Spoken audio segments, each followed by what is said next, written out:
Jordan Sheridan, live for you on a Friday night. I am late. Usually go at 5 o'clock, but it's been a very, very busy day. And frankly, I am flying out in 6:25, 7:25, 8:25, 9:25, 10. Wait, 6:25, 7:25, 8:25, 9:25, 10:25, 11:25, 12:25. I'm flying out in 8 hours. To a much, much needed vacation. So I've been crashing to try and finish a lot of things for Status Coup. So for all 30 of you watching, I hope you could do me a solid. Oh, wait, do I have it? 1 second. Oh, I do. I forgot to load it, though. Hold on 1 second. The screen's about to go black.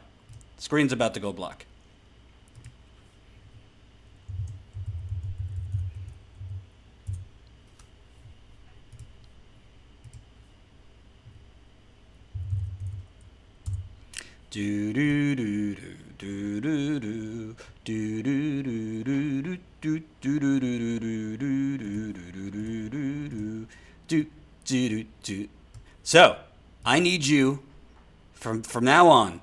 When we start these live streams, we're going to be doing a Status Coup checklist. How cool is that designed? So you see it right there. We need to like the stream. You got to like the stream. Each one of you, press that like button. I see you if you're not. Press that like button so we can get this out to more people. The more people that like the live stream, the algorithm works that the more people that like it, the more people that it will show up in their feed. So every time you come to the Status Coup live stream, make it a habit, click that live stream. Click that like button.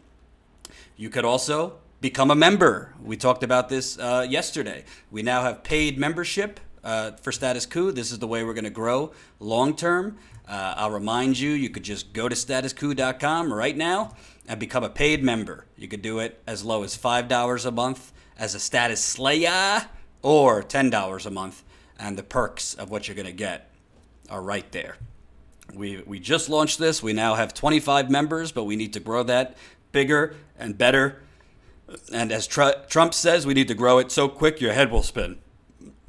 So we hope as we head to the holidays, you'll put us in your budget if you like the reporting. And we have a good story to tell based off a story that we reported down in Dallas. Finally, some good news for once. So we hope you'll consider becoming a member as low as $5 a month. This is how we're going to grow long term. Of course, we're still pushing our GoFundMe, which just passed $25,000. But the GoFundMe is really something that we're pushing in the short term to get funding to get out in the field. That GoFundMe, your contributions is what helped us get down to Dallas to cover the Botham Jean case. Botham was a 26-year-old black man that was murdered by a white police officer who intruded in his apartment on the night of September 6th and shot him dead. She claims that she thought it was her apartment. We have good news about that story. I'm not saying us going there and reporting on the ground is what caused the good news, but what I am saying is the more reporting in the field, the more we get down there, good things follow. The more attention we put on the everyday injustices in the United Corporations of America, the good things happen. So we hope you'll consider becoming a member, and I'll remind you again later. So we've already went over. You got to like the live stream. So there's 42 people watching now, and I only see 22 likes. So each one of you, like that live stream. Follow us on Twitter @StatusCoop. So we can get more people. We're trying to grow our Twitter too. I don't know if you realize this, but we have a podcast. So you could go and subscribe to our podcast. That's the link. Jen will put it in the live stream too. But go subscribe to our podcast. And you could also, when you subscribe, click whatever the most stars are. The higher you rate us, the higher it moves up on iTunes. Podcasts eventually are going to be a huge way that we could, another revenue stream for us. Obviously, we got to grow as a business, as a company, so that we could get out and do the reporting. So like it, follow us, become a member, and of course, like us on Facebook too. We put Facebook at the bottom because that's what we think of Facebook. But it doesn't take much to press like on the live stream, and obviously everybody has their own situation. So if you can't contribute per month to Status Coup, you can always contribute to the GoFundMe here and there, and of course share these videos. We already have 2 sponsors on our podcast, so your listens help. The more people that subscribe to our podcast, the more people that listen, the better. The better. So, and look at that beautiful checklist that editor and graphics editor Colin made for us. So that's it. I'm not going to be going for a full hour today because I have a lot to do. And again, I'm flying out at 1:45 in the morning. I am going on a much long needed vacation. So next week, you will not have me here. You will have Ty will be live, and Jen, if we could get her to do it, Jen will be live as well here and there. I don't know exactly if they're going to be live at 5 p.m. We haven't figured that out yet, but we will send out an email. And that's another thing. If you're not on our email list, what the hell are you doing? What the hell are you doing? Go to statuscoup.com right now. Join our email list. So you go to the home page. Let's go to the home page. Bang, bang, went to the wall, you know what I mean? So if you go to the home page, you'll get a little pop-up. You'll get a little pop-up, or you'll be able... Oh, I didn't get a pop-up this time. Here, right on the right, enter your email right there. It is so important for this business to grow that we grow our email list, because that's how we get around, the suppression of YouTube and Facebook and Twitter and all these outlets that are censoring our content and making sure people don't see it. That way we could tell you when we're going out into the field to report. That way we could tell you when things like our Flint documentary are coming out. We want to be able to communicate with you directly. So definitely sign up for our email list. And that is today's checklist. Reminder. It is super important. I don't want to knock you over the head with it.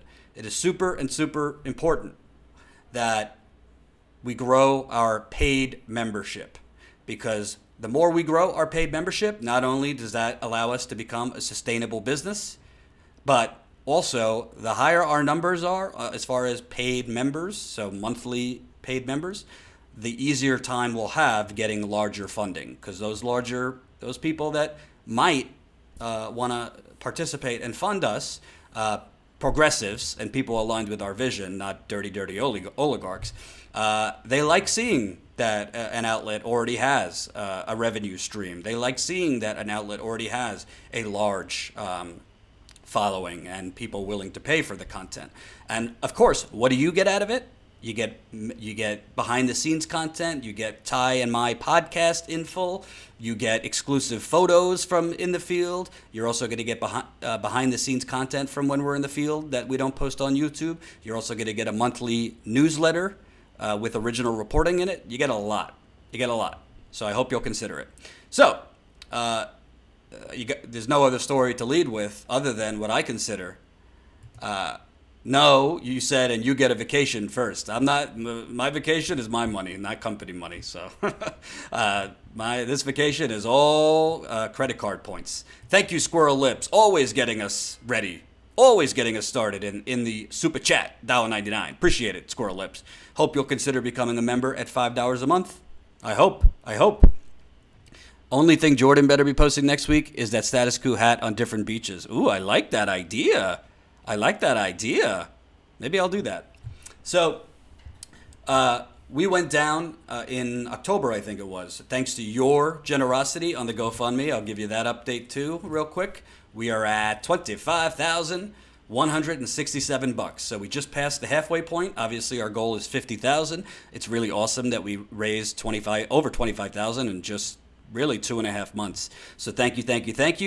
We obviously need a lot more to get to 50,000, but I think we will. Our goal for the end of December is to get to 30,000 in the GoFundMe, so less than 5,000 to go, and to get to 100 paid members in our membership section. So right now, we are at 25,167, and we are at 25 paid members, so we really got to boost that paid membership as well. So with the GoFundMe money, one of the first stories I wanted to do was go down to Dallas, because to me, I mean, obviously there's driving while black. You could get murdered in this country. There's having a broken taillight as black. You could get murdered in this country. There's, walking into a gas station. You could get murdered in this country if you're black.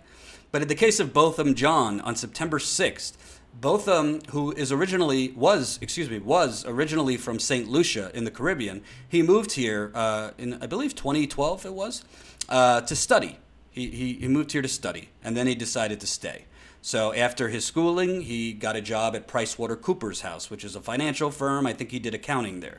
And he was a very, very active member of his community and his church. He led song groups in church, and he also was part of the church choir on Sundays. Botham was, by all accounts, a very upstanding citizen, a great individual, and people loved him. His family loved him. His people that went to church with him loved him. His friends loved him. I believe he had a girlfriend when he was killed. On September 6th, Botham was just in his apartment, where you might be right now. And basically, we don't know the actual story of what happened, because the cop who killed him has given 25 different versions. But basically, a white police officer named Amber Geiger, she has been with the Dallas PD for a few years. She intruded into his apartment and shot him and killed him. Now, Amber lives in the same, Amber lives right under Botham's apartment. Botham was on the 4th floor. Amber was on the 3rd floor. Amber Geiger, who was off duty at the time, she just got off, by all accounts, a pretty long shift, says that she made a mistake and she thought it was her apartment, and she thought Botham Jean was a burglar. As I've reported in the past, the facts don't back that up. It seems like a real stretch, and even if she did think it was her apartment, you didn't have to shoot the man dead. There's other ways, if there's a burglar in your apartment, to handle the situation. Maybe call the police, or if you are the police, take out your gun and demand he get down, or something like that. Ms. Geiger said that, she gave him commands. He didn't listen. From the interviews I did on the ground, Ty and I were on the ground there for several days, Botham was not the kind of person that wouldn't listen to police commands, even if a police officer came into his apartment unwelcome, intruded into his apartment, and was giving him commands. So Amber Geiger shoots him. Then she picks up the phone, calls 911. The 911 operator says, "Give me your address." Well, if she thought it was her apartment, you would think she would give her address. But according to the affidavit, a few days after the shooting, she got up, walked to the door, and looked at the number outside to see what apartment she was at. So right then and there, it just doesn't, her story doesn't add up. If you thought it was your apartment, if you're asked on the 911 call, what's the address so we could send an ambulance, you would have said your address. Most people know where they live. So the Dallas Police Department sent the case to the Texas Rangers, because the Dallas Police Department, which I thought was the right decision, didn't want to investigate itself. They didn't want to investigate one of their own. Too many times we see police departments, like in Chicago, in the case of Laquan McDonald, who was shot 16 times, and Mayor Rahm Emanuel, that jerk-off Democrat, hid the video so he could get reelected. The Chicago Police Department was basically investigating itself. And of course, they found no wrongdoing. It was only until the video got out that, oh, okay, well, it's right there on the video. Laquan McDonald was walking away, and he got shot 16 times. So, in this case, they sent it to the Texas Rangers, and the Texas Rangers came back with a charge of manslaughter. Now, most people, including myself, Ty, and people in the community, Botham's family, said, "How is this manslaughter?" My son, speaking as Botham's parents, his friends, whatever, was just in his apartment, and he got assassinated, basically. How is that not murder? It seemed after a new district attorney was elected in November, he hasn't gotten into office yet, but he started saying things that made it seem like he felt that was the wrong charge, and he felt the appropriate charge was murder. But, I mean, I'm a white person, so I can't give you first-person, I can't give you a first-person account of what black people in America feel, but most black people that I spoke with, including Ty, who unfortunately couldn't join us today, you know, you never think they're going to do right by you because the police always get off. The police always get off, or it's always an accident, or they feared for their life. Well, it's not over, but today a grand jury in Dallas indicted Amber Guyger on charges of murder. On charges of murder for killing Botham Jean. A former Dallas police officer was indicted. A former Dallas police officer was indicted on a murder charge Friday for killing an unarmed 26-year-old in his apartment, according to county court records. A Dallas County grand jury delivered this indictment Friday after considering the evidence against Amber Guyger on Monday and Wednesday. She was initially arrested on a manslaughter charge 3 days after the September 6th shooting, death of Botham Jean. And by the way, within those 3 days, she was given the opportunity to scrub her social media. She forgot to scrub one account, which was a Pinterest account, which had Blue Lives Matter and other police superiority kind of talk on there. She also, on her Pinterest, made a joke that, oh, you know, you're lucky I haven't killed anyone this week. The Dallas County District Attorney's Office plans to announce the indictment at 2:30 news conference, likely to be attended by John's family and their attorneys. But court records now reflect the upgraded charges, which carries the punishment of life in prison. A charge of manslaughter would have carried a penalty of up to 20 years. Guyger, 30, had just finished her shift on the night of September 6th when she entered John's home and shot him as he watched a late-night football game. She told authorities she had mistaken Botham's apartment for her own before she shot him. The case had been assigned to the state district judge, Tammy Kemp, a former prosecutor who took the bench in 2015. Kemp ordered Guyger to surrender her passport Friday and not to travel outside the state without approval, according to court records. She's also forbidden from using alcohol or drugs. The grand jury could have voted to indict Guyger for manslaughter, the count she was initially arrested on, or another charge, or they could have decided she should face no charges at all. Grand jurors have heard evidence. Grand jurors have heard evidence in the case Monday and Wednesday, leaving the night without voting on whether to indict Guyger. They returned Friday and voted.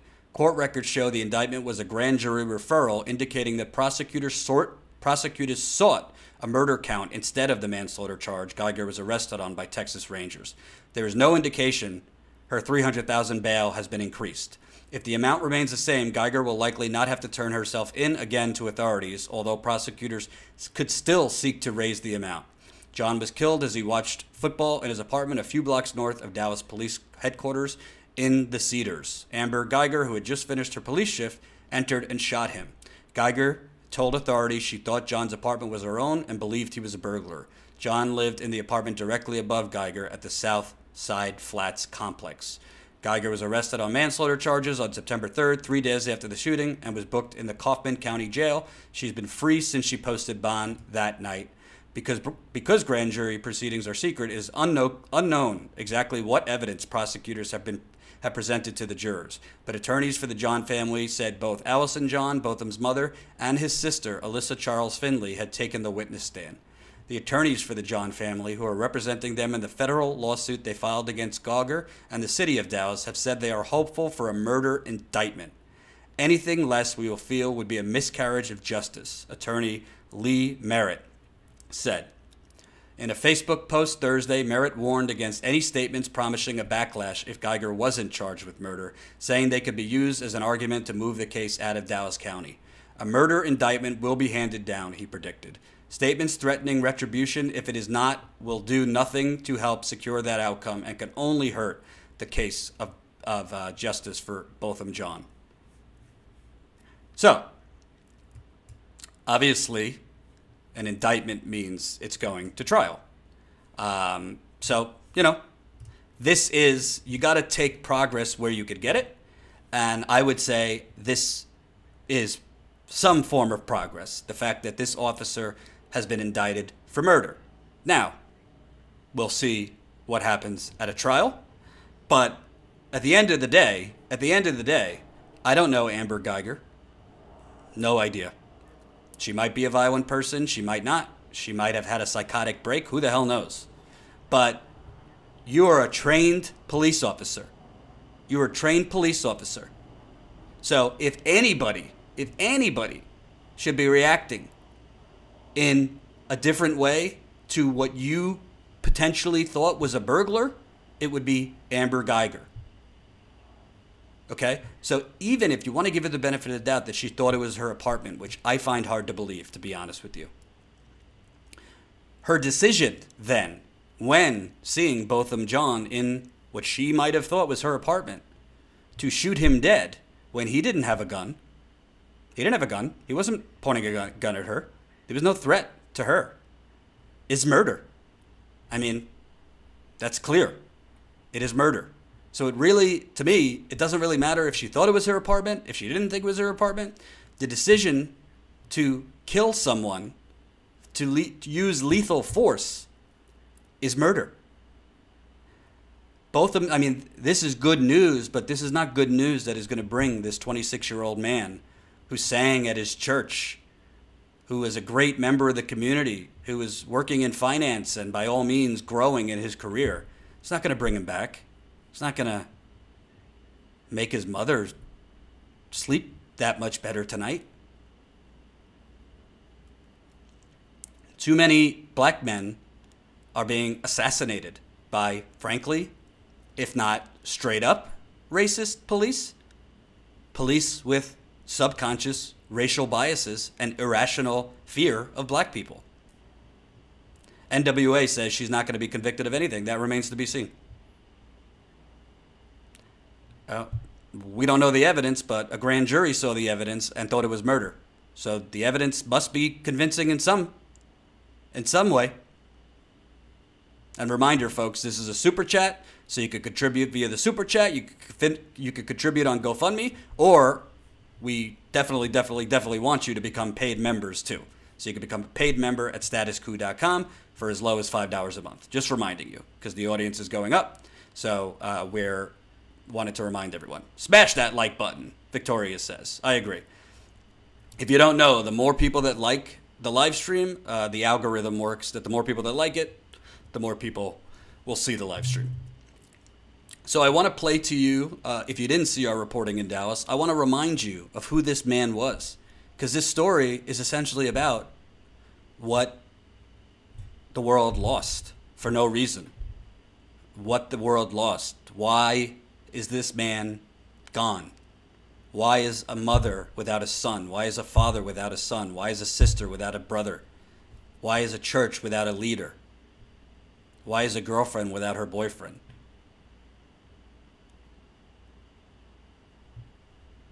Here's my reporting that you made possible through your GoFundMe down in Dallas.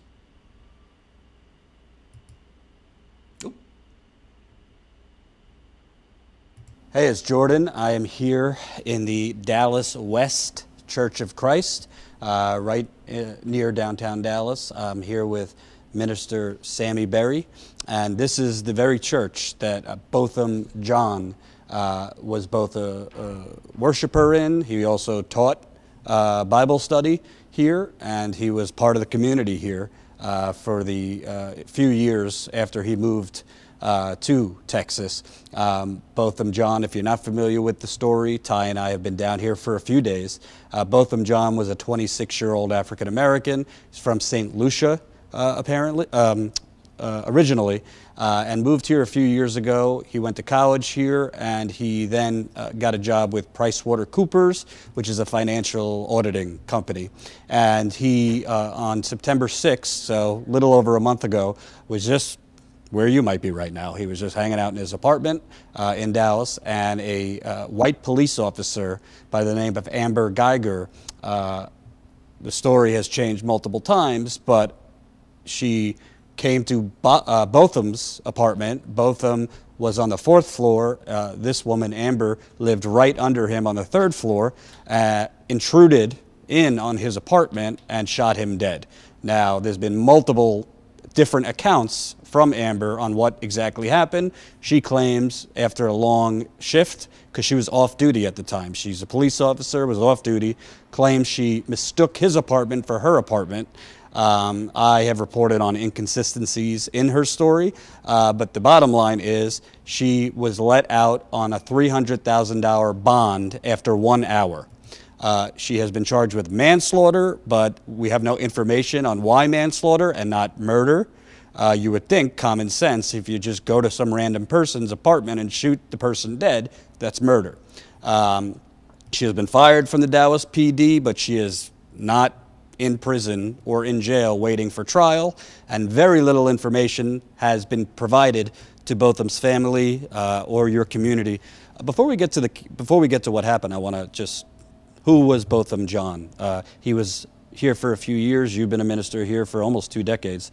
Tell the audience, who was this man that we no longer have? Okay. Botham was a Bible class teacher. He taught the young adults on Wednesday nights, talking about the life of Christ. And then he was also a worship leader and song leader on Sunday mornings. He would lead us in our singing pretty much every Sunday morning. He would lead, and then when he was not leading here or the main song leader here, many times he would visit other congregations in the community and lead singing there as well. And was he, did he have a sense of humor? Was he a shy guy? Was he serious? Both of them are very outgoing individual. He had a very captivating smile. He was a charismatic individual, and never met a stranger. Everybody who knew him loved him. He was loved here in this congregation. In fact, probably maybe 2 or 3 weeks before he was killed, he and I had a conversation about how loved he felt here at the congregation, how he felt at home here. But yeah, very outgoing individual. Everybody in the church loved him. Everybody in our brotherhood who heard him sing always commented to me about what an excellent song leader he was. He was an individual who loved Jesus Christ. He was a very organized individual. He had even also started to talk to me about changes and improvements that we could make in our worship process here on Sunday morning. In fact, the night that he was killed, he was actually working on that with another individual here. They were texting back and forth, working on that, and it was something that we were getting ready to implement in our worship service. But of course, we were never able to do that because we lost him on September the 6th. And obviously this is the first time the police have done this with the help of the media, but they tried to kind of blame the victim, dehumanize the victim. So you get reports there was marijuana in his apartment, which really doesn't mean much, doesn't mean anything. But from everything you're saying, it was a guy. He was on a good career path, loved in the community, no problems, and essentially just a member of the community, and that's it. That's right. Well, when that report came out that they found marijuana in his apartment, I mean, that was very devastating, one, for his family, for his church family, because me knowing Botham, knowing his character, the type of individual that he was, I know personally that he does not use drugs. My daughter knows him personally and told me that he doesn't use drugs. So I don't understand the purpose of that information being published. Although, well, I was hurt by the fact that it was published. I know the reason that they did it was to, drag his name through the mud, so to speak, because everything that we know about him, everything that was said about him, was all positive. And so I guess they tried to find some dirt on him, but those things were not truthful. I do not believe, you won't be able to convince me that those drugs that they found in his apartment belonged to him. In fact, none of those items belonged to him. Why would he have a police vest? Why would he have all that police paraphernalia? And he certainly was not a drug user. Now, Was there any time since you and him were close, did the name Amber Geiger ever come up? Did he know her? Are you aware of any relationship between the two? No, as far as I know, and of course, me working with him was never, or talking to him was never about his personal relationships in that way. But in our conversations, her name never came up, and through my discussions with his family, as far as they know, he did not know her. And from what I understand through talking to the Texas Rangers when they came out to visit with us and to share information about the case, it's their understanding that he did not know her either. And these were questions that they questioned Miss Geiger, did she know him? And my understanding is that she said she did not. And before I get into the specifics of what happened with Botham, we go all around the country. So I've been to St. Louis, where they have a lot of police problems. We've been to Detroit, Flint, Chicago. It seems like you have police departments that are generally investigating themselves. In this case, the Dallas PD, because she was with the Dallas PD, passed it off to the Texas Rangers, and the Texas Rangers decided to file manslaughter charges. However, unless I'm missing something, they haven't provided any information on how they determined that. Obviously, manslaughter would be a lesser charge than murder, so we don't have any information as far as her background. We don't have her police records. There was a shooting. She shot someone in 2017. She claims this person took her taser, but we don't have any information about that. And there's also been reports of some of her social media writings that had a tinge of kind of police superiority. There was some stuff I read about that she wrote about former President Obama. I mean, obviously you're a man of faith, but does it strike you and Botham's family? There's no other way to say it, the makings of a cover-up. Well, it would certainly seem to be, and I understand, or have some understanding of police culture, that they like to protect their own. And so that is troubling, because of the facts have not been shared with us. You know, we don't know why she said she issued commands. We don't know what those commands were. We don't know why she felt it was necessary to use deadly force. As far as I can see, I don't think. So sorry to cut off the good pastor, but there's also another clip that I want to show you that shows what happens in America when you protest.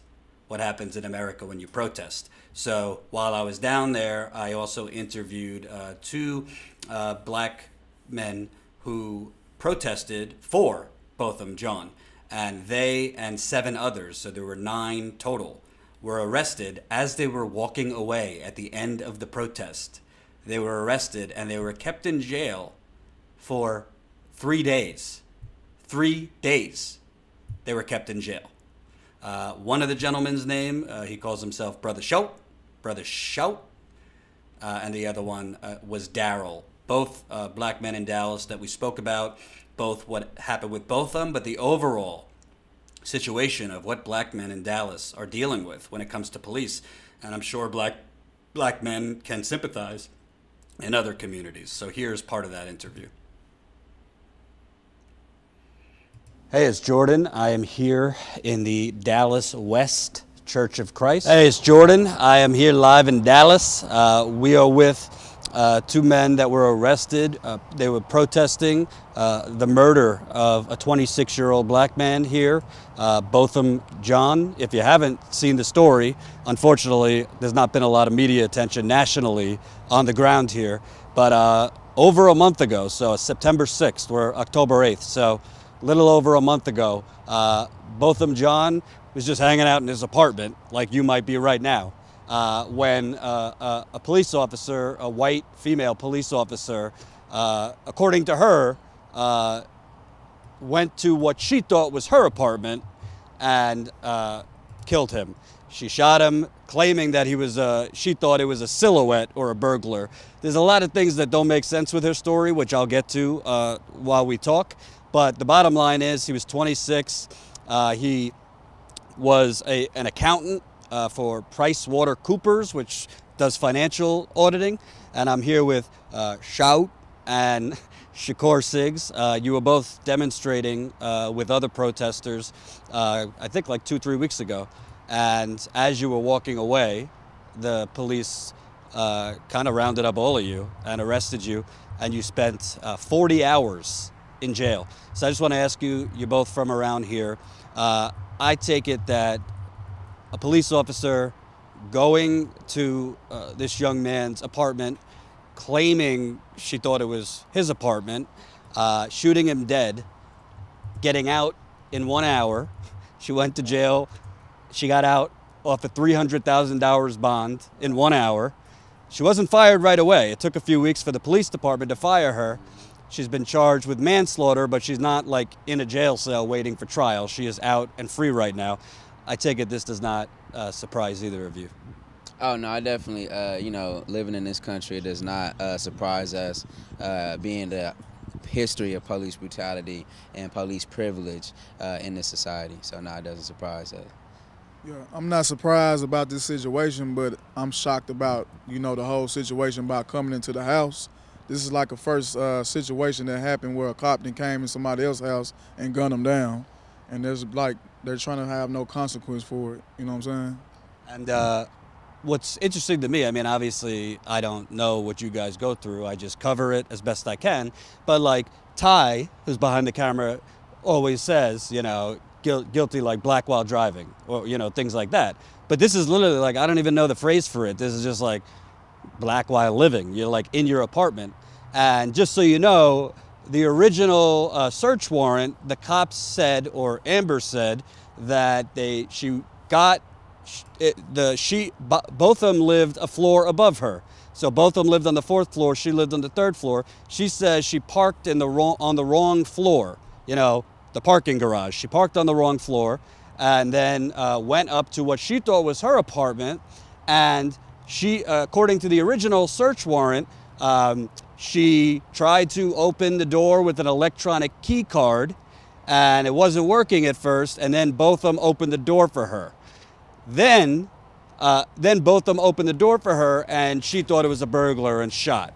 Then the affidavit, the police affidavit that came only a few days later, said that Amber, same thing, thought it was her apartment, walked to the door, and the door was slightly left open.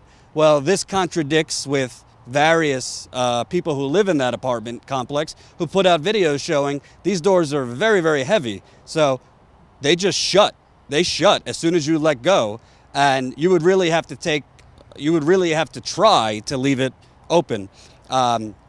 Botham's attorney said that wasn't the type of guy he was. He would not leave the door open. He was very meticulous. But something that didn't make sense to me, among many things that didn't make sense, in that affidavit, Amber said that the door was open, she opened it, she saw a dark silhouette, it was dark, she gave commands, both of them didn't respond, and then she shot twice, and then when she turned a light on, she realized, oh, you know, she turned the light on, then she called 911, and while she was calling 911, they asked her, can you tell us where you are? At the time, she's saying she thought it was her apartment. So she walked to the front door to check the door number. Well, if you thought it was your apartment, wouldn't you just tell them your address? She didn't do that. She walked to the front door to get, I guess, the affidavit said to get the address. So why would you have to do that if you thought it was your apartment? There's just a lot of things that don't make sense. There's definitely many inconsistencies. You know, in addition to that, she ignored the red mat. You know, I'm sure she didn't have the same family pictures on the wall Botham Jean had. Even being that you being a police officer, you don't know how many people are in there, so you should have called for backup before you even engage that situation. So it's many inconsistencies that's in the situation. So we know, you know, that it's plain out murder. So that's why the community is fighting so hard like they're doing to put pressure on the DA and Renee Hall, the chief of police of Dallas. Yeah. And we just saw in Chicago, I mean, very rare that a police officer is found guilty of anything.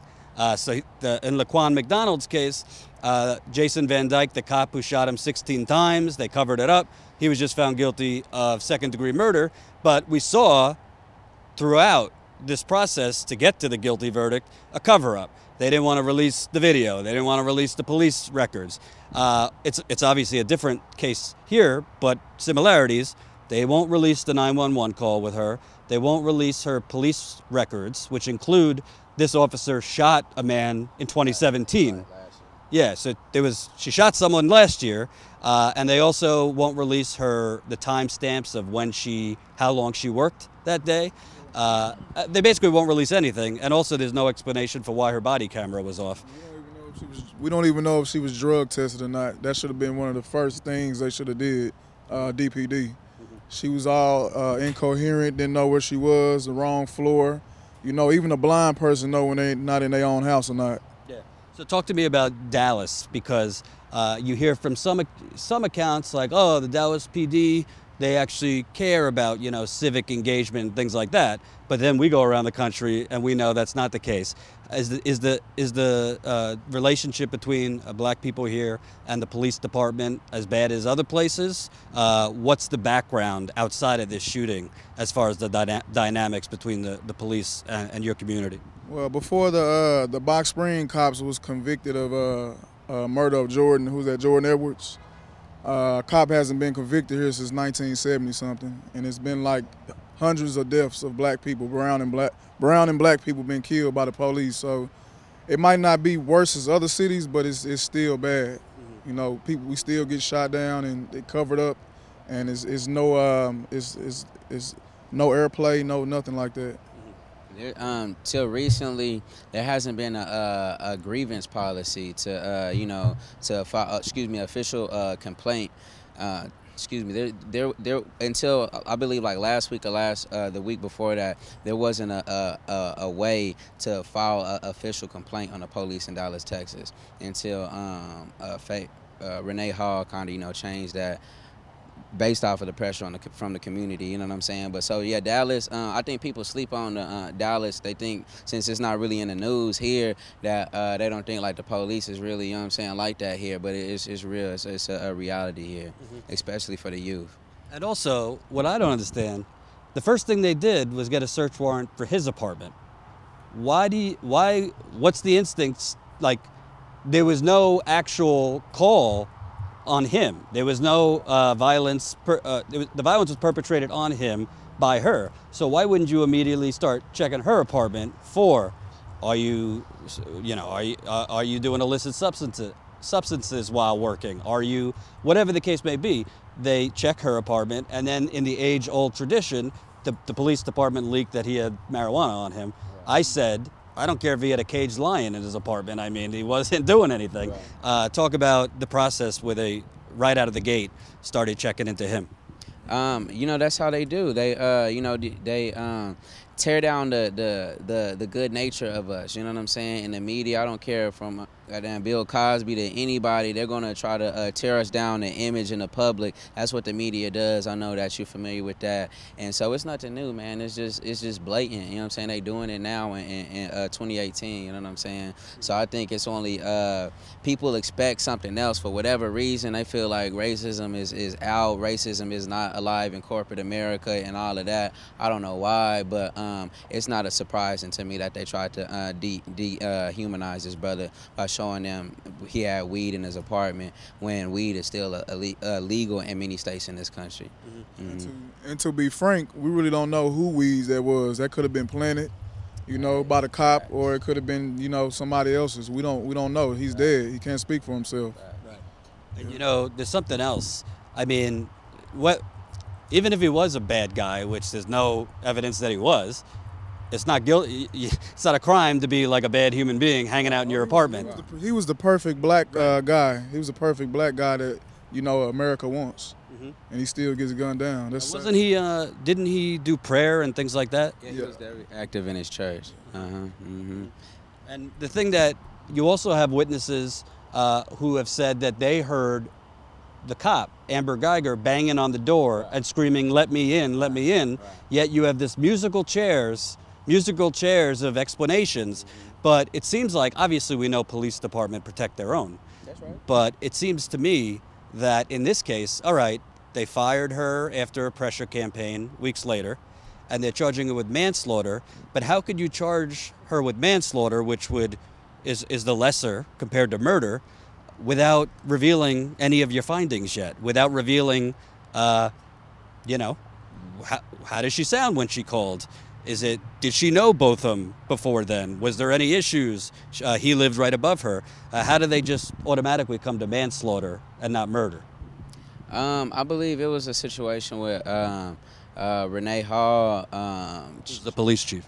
exactly, of Dallas, transferred the case to the Texas Rangers, and they, you know, gave the suggestion of manslaughter, and I think that was done so they wouldn't, so she wouldn't be the one who you know, signed off on the murder, which I don't know why, because of you know, the image, the narrative is like it's a black female police chief, a black female district attorney, and a white female officer comes into a black male's apartment, and these two black women who are in positions of power, like they tell us, oh, you should be in office, you should be this, you should be that, you should be in political office or whatever, and they're not doing anything. You know what I'm saying? Not for us. You know what I'm saying? So I think they're just trying to help her, like we said, police privilege. They're trying to take care of their own, and we just seeing it in real time. Yeah, and I believe the manslaughter charge is a cover up so she can get off murder.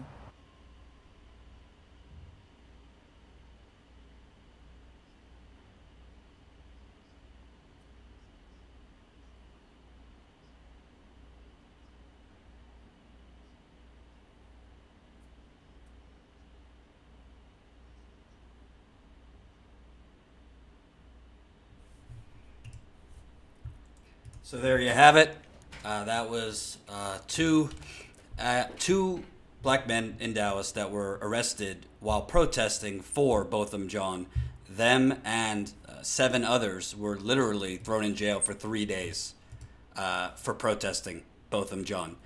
They literally, them and the 7 others were walking away at the end of the protest when police when police arrested them and threw them in jail.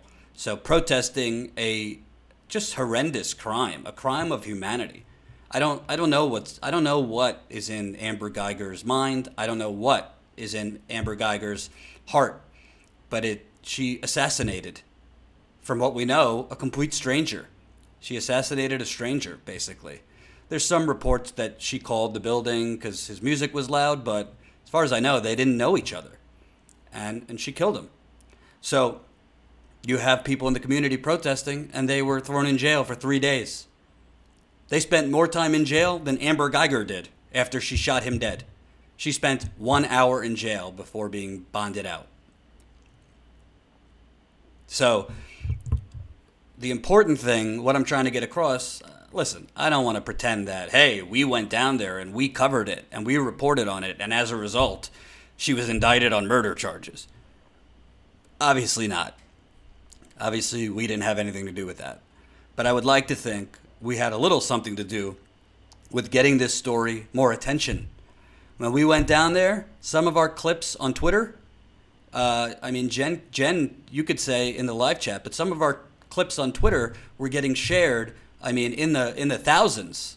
In the thousands. Some of our clips from Botham Jean and that reporting were getting 20,000 views on Twitter, which might not sound like a lot, but it's something. The corporate media was not covering the story at all. Corporate media covered it when it happened, and that was it. Oh, black man gets assassinated in his apartment by a white cop. But what's up with Russia today? So showing up, being on the ground, not just when something happens, but after the fact, is important. It's important, and it can make a difference. I'm not saying it's why she was indicted, but I am saying it's important to show up before the cameras come. Obviously, in this case, you can't anticipate something like this, but long after the cameras come. I would love to have the resources to go and cover the trial. We don't know when that trial is going to be, but it's going to be a trial. It's going to be a trial. Thank you, Kelly. Just left $30 in the GoFundMe right after Matthew left $20 in the GoFundMe. So now we're at $25,217. So our goal, again, if you came to this late, our goal for the end of December, I'm going to be away for a week, so, we're lowering the goal a little bit. But our goal for the end of December is to get to $30,000 on the GoFundMe. And most importantly, to get to 100 paid members. We're focusing on both, but we're really stressing now paid membership. That's how we're going to grow long term. So as a reminder, just go to statuscoup.com, become a member. You could become a member as low as $5 a month.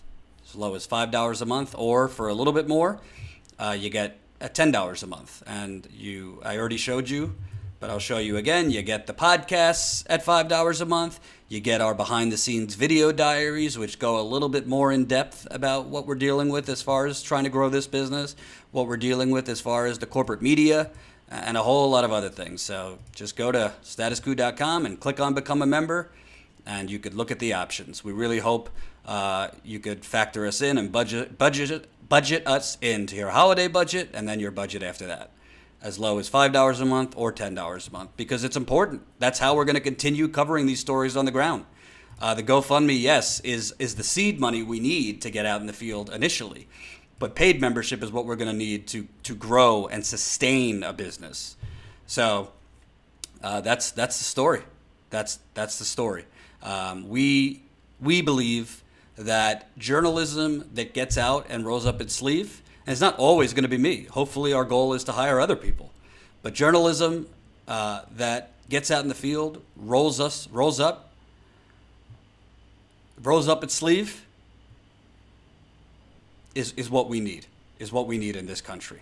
Kelly Elaine, just let us know when you want us to move Patreon to becoming a member. That's a good point. Jen can answer that. I don't want to give you the wrong statement. I know that we don't want people we don't want a mass of people dropping their Patreon subscription, but I will let Jen answer if she would prefer people that are Patreon subscribers to shift over to membership. I don't want to say the wrong thing. So Jen, if you're there at this moment, you could answer Kelly's very, very good question. So here's the deal, folks. I started reporting for TYT. As Jen said, totally your choice, Kelly.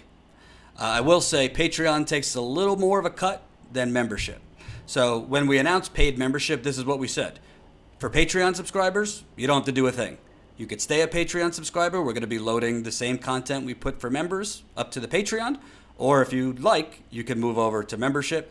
Membership does take a little bit.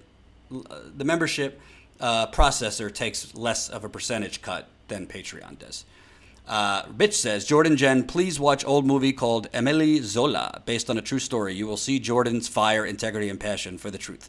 I will put that on my list now that I have 8 days to myself. Jen, could you send me that? Can you send me that movie to remind me? So here's the deal, folks. As humbly as I could say this, I have worked my tail feather off since December 2015. That's when I first went out in the field for the Young Turks. I would say, obviously, there was a break in me going in the field because I was let go and then wasn't reporting for a few months. But essentially, I've been working just about 7 days a week, many, many hours a day since December 2015. And I'm a little tired. And I need a break. The only way Status Quo could grow is if each one of us is healthy, somewhat rested, and well. So I am taking a flight at 1:45 in the morning. I am going to the island of Belize. And I am going to an island known as Kai Kakar, which is known to be an island that moves slow. I have a problem moving slow. I'm always doing 25 things at once. I'm always on Twitter. I'm always doing, so many things. So I purposely wanted to go to an island that was slow. So I'm going to try. Oh, thank you. Get real. Belize is not an island. Well, why do you gotta make me feel embarrassed that I said it's an island? Get real. Whatever Belize is, that's where I'm going, and it has a beach. How about that? How about that? Get real. So I'm going to go. I'm going to go lay on a hammock. To be clear, I'm going on my credit card points, not the company. It's not the company. It's my credit card points that I never used. I kind of feel mixed, you know, like we're just growing here. We're just getting some momentum with the company. Thank you, Darth Corey, $2 in the super chat. I hope you have a super vacation. We're just growing and building momentum here. You know, we're the GoFundMe. We just passed $25,000. The news cycle is so busy. So I feel a little mixed that we are. You know, I'm going to be going. The channel's not going to go dark, but I will be gone for a week. But at the same time, overall, I need it. So I'm going to do my best to just unplug, sleep a little more, lay on a hammock, listen to some Third Eye Blind is my favorite, watch some Netflix, maybe do a little dancing with the locals if I can. Yeah, I like to do my salsa when I can. There's some scuba diving, which I've never done. There's some snorkeling. Knowing me, I'd probably end up killing myself by accident. So hopefully not. I'm excited. I'm probably going to try to stay off Twitter, but if I take a picture or two, I'll try to upload one or two. But I'm really going to try and unplug, and just enjoy myself. So you know, Ty doesn't really go live every day, but Ty will be live next week, Monday, Wednesday, and Friday. Monday, Wednesday, and Friday. I don't know the exact time, so we will both send out an email. So you got to be on my email list. Go to statuscoup.com right now. Click on Status Coup's email list. Get Real says he opened up a set for Third Eye Blind in Berkeley almost 20 years ago. Do. I'm packed and I'm holding. I'm smiling. She's living. She's golden. She lives for me. Says she lives for me. Ovation. Low motivation. She go. Ooh. Love me, Third Eye Blind. I've been to 15 concerts, and I'm going to another one in January. So I will be off, but Ty will be here. We're going to send out an email with the schedule. So I got to talk to Ty first. He's been sleeping all day because he was up all night editing. We're going to try and get Jen to go live. We don't know if she's willing to, but we'll try. Jen's not as happy in front of the camera as I am. Let's put it that way. So we're going to try to get her to go live, but if she doesn't go live, she'll just pre-record the video and upload it. So don't go away from the channel. We'll still have some content, not as much as usual, but we'll still have some. And that's about it. Thank you for your support. I think we need to take a moment and just appreciate things. You know, I texted Jen the other day. And I said, damn, I really didn't, I didn't know we were going to raise $25,000 this quick. I mean, 2.5 months is pretty good from 454 people. I mean, we're halfway, you know, if it's like a marathon, we're halfway. So right now is the time in a marathon. You might start cramping up. You might start thinking about how much longer you got. We're doing neither of those. It doesn't matter how long it takes us. It doesn't matter how much we have to grovel, but we're going to get there. Our goal is 50,000. Obviously, we need some heavy hitters, but we also need some smaller. But I just want to make sure you know that you're not donating for us. You're donating for yourself. Because what we're doing with the resources is getting out there and covering real news. So I want to go and cover the trial. As long as I could stay there, I'd like to go cover the trial. I think this is one of the biggest civil rights and cases of civil rights abuse and police brutality maybe in a long time. I mean, this man, Botham Jean, was just in his apartment watching a football game, and he was assassinated by a police officer. She needs to go to jail. She needs to go to jail for life. And I want to show you that. I literally told him I was. He's greatly exaggerating. Oh, Jen. Mitch says, Jordan, I finally have $100 Canadian and have a Capita One MasterCard. I'm not computer savvy. How do I do it? PayPal, what? Jen could tell you. You just click on the GoFundMe link, enter your credit card information, your credit card number, your expiration date, all those things, and it should work.